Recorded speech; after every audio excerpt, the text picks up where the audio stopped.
नमस्ते बच्चों, हमेशा खुश रहो. Myself, JVN Dr. Monica Trivedi. Today I am going to teach you the second law of thermodynamics. In previous session we have learned about the first law of thermodynamics. So this topic belongs to thermodynamics, equilibrium and solution of BSc B.Ed PCM and BSc PCM ZBC fourth semester.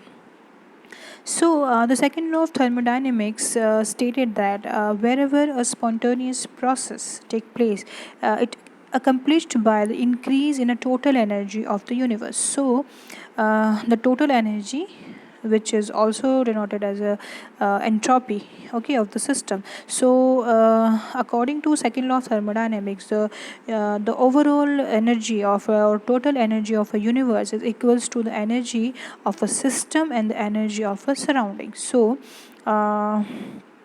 if we put the value, if you mathematically derive it, we get del S is universe is equals to del S for system plus del S for surrounding. The second law stated that when a reversible spontaneous process occur, the entropy of a system and the entropy of the surrounding increases. In other word, if the del S of universe is greater than 0, when a reversible process occurs, the enthalpy of the system remain constant.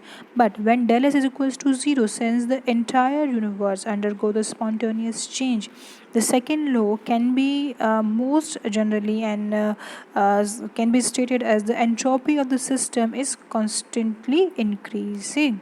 Okay, so according to second law of thermodynamics, the entropy of the universe or entropy of the system continuously increasing.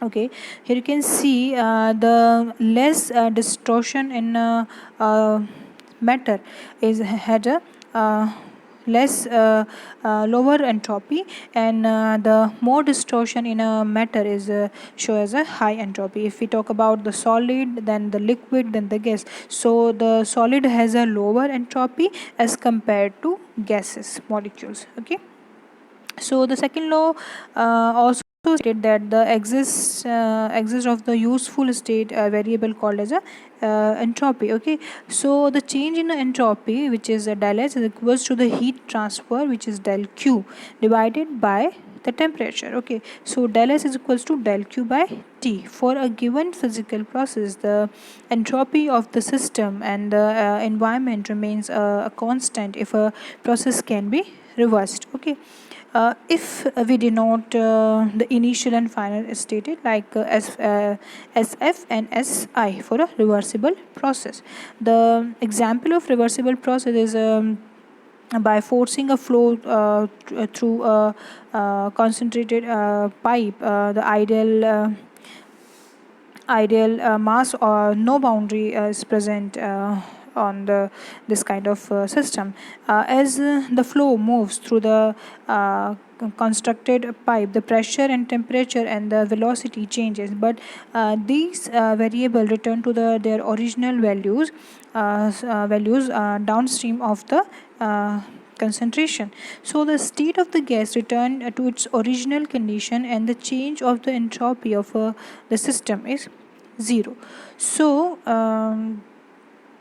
for the second law of thermodynamics, if for the reversible process, if SF is greater than SI, okay, so in this kind of system, what happened, the entropy of the system and the environment must increases. The final entropy must be greater than the initial entropy for the reversible process. Okay, so here you can see by the example, if we have a hot system and if we transfer some heat to the, if we convert into the cool system, so there is entropy. So there exists a useful thermodynamic variable, which is as a neutral process that started in a one equilibrium state and the end in the another will go into the direct that causes the entropy of the system plus the environment of the increase for the reversible process and remain constant for the reversible process. So del S is equals to del Q by T for the reversible process, or for the irreversible process the SF for the final state is equals to Si initial state, and for the irreversible process Sf, which is a final state, is greater than Si, which is a initial state. Okay, thank you very much. This session powered by Digital Version 2.0 Jyoti Vidyapeeth Women's University. Hope you satisfied with my session. If you have any query, please comment me. Thank you.